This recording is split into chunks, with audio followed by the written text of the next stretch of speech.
پاکستان کبھی کشمیر کا بٹوارا نہیں چاہتا۔ ذوالفقار علی شاہ نے کہا کہ کشمیری ہمارے بھائی ہیں، غزہ میں ظلم ہو رہا ہے، کشمیر میں بھی ظلم ہو رہا ہے، کشمیریوں کی قیادت جیل میں ہے، مودی کی اس خطے میں بربریت ہے۔ جس گھنونی سازش کے تحت جو ایک دہشت گردی کے فالس فلیگ آپریشن ایک کے بعد ایک جو ان کا ٹریڈیشن بن گیا ہے، نہ کوئی پروف نہ کوئی ایویڈنس اور جھٹ جنگ کی طرف آج دنیا ان کے دروازے کھٹکھٹانا چاہ رہی ہے کہ لاؤ کوئی پروف ہے تمہارے پاس۔ جتنا بھی کوشش ہندوستان کر لے کہ مقبوضہ کشمیر یا کشمیر کی آزادی کو دبانے کے لیے ایک چھوٹا سا بھی انسیڈنٹ مقبوضہ کشمیر میں ہو تو پوری دنیا کا جو امن جو ہے وہ پورے خطے کا امن تباہ ہو سکتا ہے۔ کشمیری رہنما مشال ملک کی مزار قائد پر حاضری، فاتحہ خوانی کی۔ میڈیا سے گفتگو میں کہا بھارت کشمیریوں کی نسل کشی کر رہا ہے، پہلگام میں ہندوستان نے خود دہشت گردی کی ہے، بھارت نے جنگ چھیڑ کر آبی دہشت گردی شروع کی، عالمی برادری مودی سرکار کی دہشت گردانہ سوچ کا نوٹس لے، گھنونی سازش کے تحت فالس فلیگ آپریشن کیے، آج دنیا بھارت سے ثبوت مانگ رہی ہے، ہم کشمیر سی پیک امن کی بات کرتے ہیں۔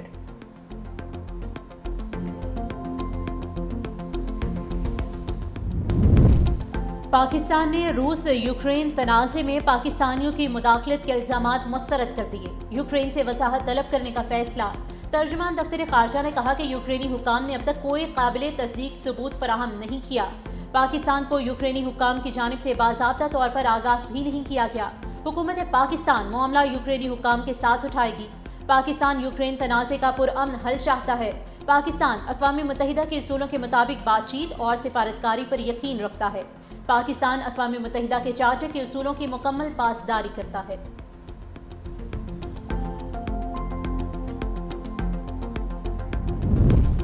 تحریک انصاف کی آج احتجاج کی کال، کارکنان کی قومی اسمبلی اور سینٹرز اڈیالہ جیل کے باہر احتجاج کی تیاری، ایم پی ایس کو اپنے حلقوں میں احتجاج کی ہدایت، نگرانی پی ٹی آئی کے سیکریٹری جنرل سلمان اکرم راجہ کے سپرد۔ تحریک انصاف کے ممکنہ احتجاج کے پیش نظر F9 پارک میں 2500 پولیس اہلکار تعینات کرنے کا فیصلہ، احتجاج کی صورت میں ریڈ زون اور ملحقہ علاقوں کو سیل کر دیا جائے گا۔ اڈیالہ جیل حکام نے راولپنڈی پولیس سے اضافی سیکیورٹی مانگ لی، راولپنڈی میں 7 روز کے لیے دفعہ 144 نافذ، لاہور میں لبرٹی گول چکر کے اطراف پولیس نے کنٹینرز پہنچا دیے، شہر بھر میں پولیس کی نفری تعینات۔ 9 مئی کی دھند اب بیٹھنی چاہیے، حساب برابر ہو چکا، ترقی کے لیے سیاسی انتقام کا سلسلہ بند کرنا ہوگا۔ بونیر میں ورکرز کنونشن سے خطاب میں چیئرمین تحریک انصاف بیرسٹر گوہر نے کہا کہ بانی پی ٹی آئی اور اہلیہ کو کب تک جیل میں رکھا جائے گا۔ بانی 70% پاکستانیوں کے دل کی دھڑکن ہیں، عوام کا اداروں اور عدلیہ پر اعتماد کمزور ہوتا جا رہا ہے۔ جمہوریت کی بحالی بانی پی ٹی آئی کی رہائی سے مشروط ہے۔ 5 اگست کے بعد آئندہ کا لائحہ عمل سامنے لایا جائے گا۔ 14 اگست کو ملک گیر تحریک کا امکان ہے۔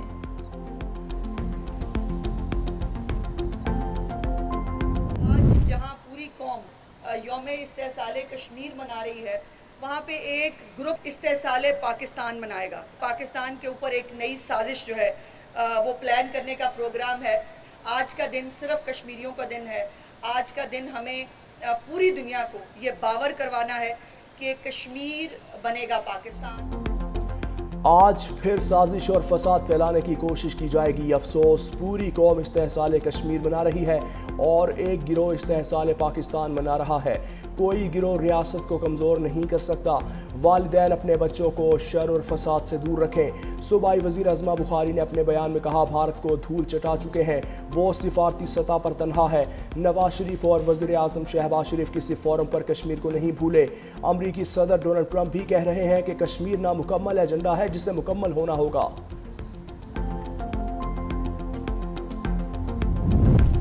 Chief of the naval staff admiral Naveed Ashraf کا ترکیہ کا دورہ، ترک نیول فورسز کے ہیڈ کوارٹرز آمد پر سربراہ پاک بحریہ کو گارڈ آف آنر پیش کیا گیا۔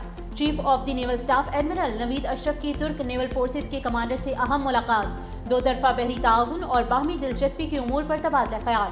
پاک بحریہ کے سربراہ ایڈمرل نوید اشرف کو ترکیہ میں اعلیٰ عسکری اعزاز legion of merit of the ترک آرمڈ فورسز سے نوازا گیا۔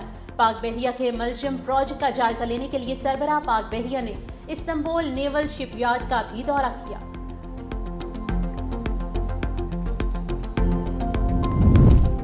امریکی صدر کا بھارت پر مزید ٹیرف لگانے کا اعلان، کہا روسی تیل کی بڑے پیمانے پر خریداری پر بھارت پر درآمدی ٹیرف میں نمایاں اضافہ کریں گے۔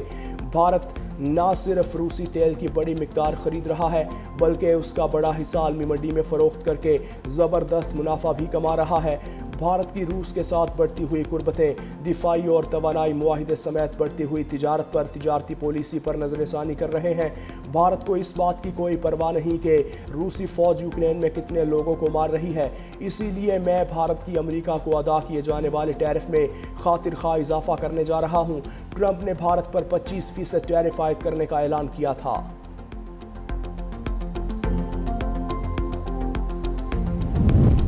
بھارت نے ٹرمپ کی دھمکی کو دوگلا پن قرار دے دیا۔ بھارتی وزارت خارجہ کے ترجمان نے کہا کہ امریکہ اور یورپی ممالک خود روس سے توانائی، کھاد، مشینری اور دیگر مصنوعات کی تجارت کرتے ہیں۔ دوسری قومیں جو مجبوری کے تحت روس سے تجارت کر رہی ہیں اسے نشانہ بنایا جا رہا ہے۔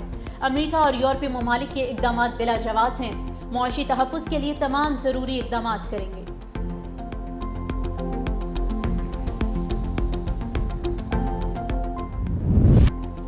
تھری 365 نیوز کی کامیابی کے 365 دن مکمل۔ خبروں کی دوڑ میں منفرد انداز، سچائی، توازن اور عوامی آواز کے ساتھ بات ہو سیاست کی، معیشت، تعلیم یا عوامی مسائل کی۔ 365 نیوز بہت کم عرصے میں دلوں میں گھر کر گیا۔ ہم نے صرف خبریں نہیں دکھائیں، عوام کی آواز بننے کی کوشش کی۔ براہ راست رپورٹنگ ہو یا تحقیقاتی جرنلزم، سچ کو سامنے لانا ہمارا وعدہ ہے۔ ہم نے وہ خبریں دکھائیں جنہیں اکثر نظر انداز کیا گیا۔ ہم طاقتور کو سوالات کے کٹہرے میں لائے۔ بلوچستان کے عوام کے مسائل اور ان کے حل سے متعلق اقدامات کو اجاگر کریں، بلاول بھٹو کی ہدایت۔ چیئرمین پیپلز پارٹی سے بلوچستان کی نئی صوبائی کابینہ کے ارکان کی ملاقات۔ بلاول بھٹو زرداری کے اعتماد پر اظہار تشکر۔ بلاول بھٹو زرداری نے کہا کہ پاکستان کے سب سے بڑے صوبے میں مضبوط سیاسی انفراسٹرکچر ناگزیر ہے۔ بلوچستان میں پیپلز پارٹی کی تنظیم سازی کو یونین کونسل کی سطح تک مضبوط کیا جائے۔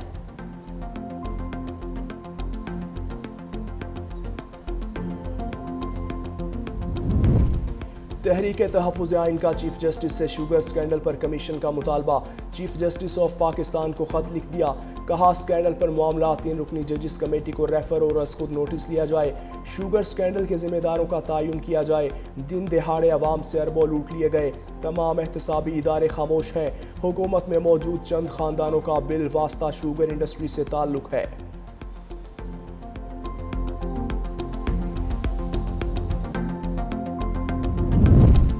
امن کی بحالی کے لیے پولیس کی قربانیاں لازوال ہیں۔ سندھ حکومت شہداء کی قربانی کو یاد رکھے گی۔ وزیر اعلیٰ سندھ مراد علی شاہ کا تقریب سے خطاب، کہا صوبے میں امن و امان قائم کرنا اولین ذمہ داری ہے۔ پولیس کو مؤثر اور عوام دوست بنانے کی ہر ممکن کوشش کر رہے ہیں۔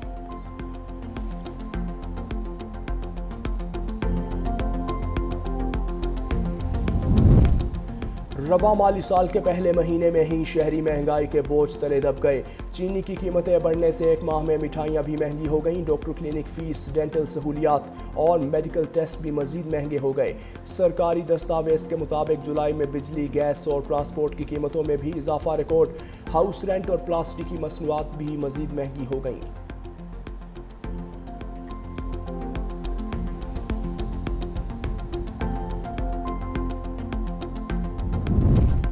گلگت میں شاہراہ بابوسر پر لاپتہ سیاحوں کا سراغ نہ مل سکا۔ صوبائی حکومت نے 14 روز بعد سرچ آپریشن روک دیا۔ ترجمان فیض اللہ فراق کے مطابق سیلابی ریلے میں لاپتہ افراد کے زندہ بچنے کی امیدیں دم توڑ گئی۔ لاپتہ افراد کی غائبانہ نماز جنازہ ادا کر دی گئی۔ ملبے سے تمام گاڑیاں بھی نکال لی گئیں۔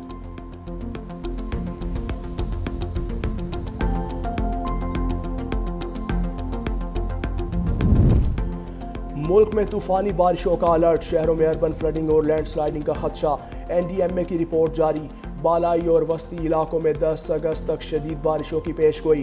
دریاؤں میں درمیانے اور اونچے درجے کے سیلاب کا خدشہ، تربیلا، کالا باغ، چشمہ، توسا اور گڈو بیراج میں نچلے درجے کا بہاؤ۔ آئندہ دنوں میں درمیانے درجے کے سیلاب کا امکان۔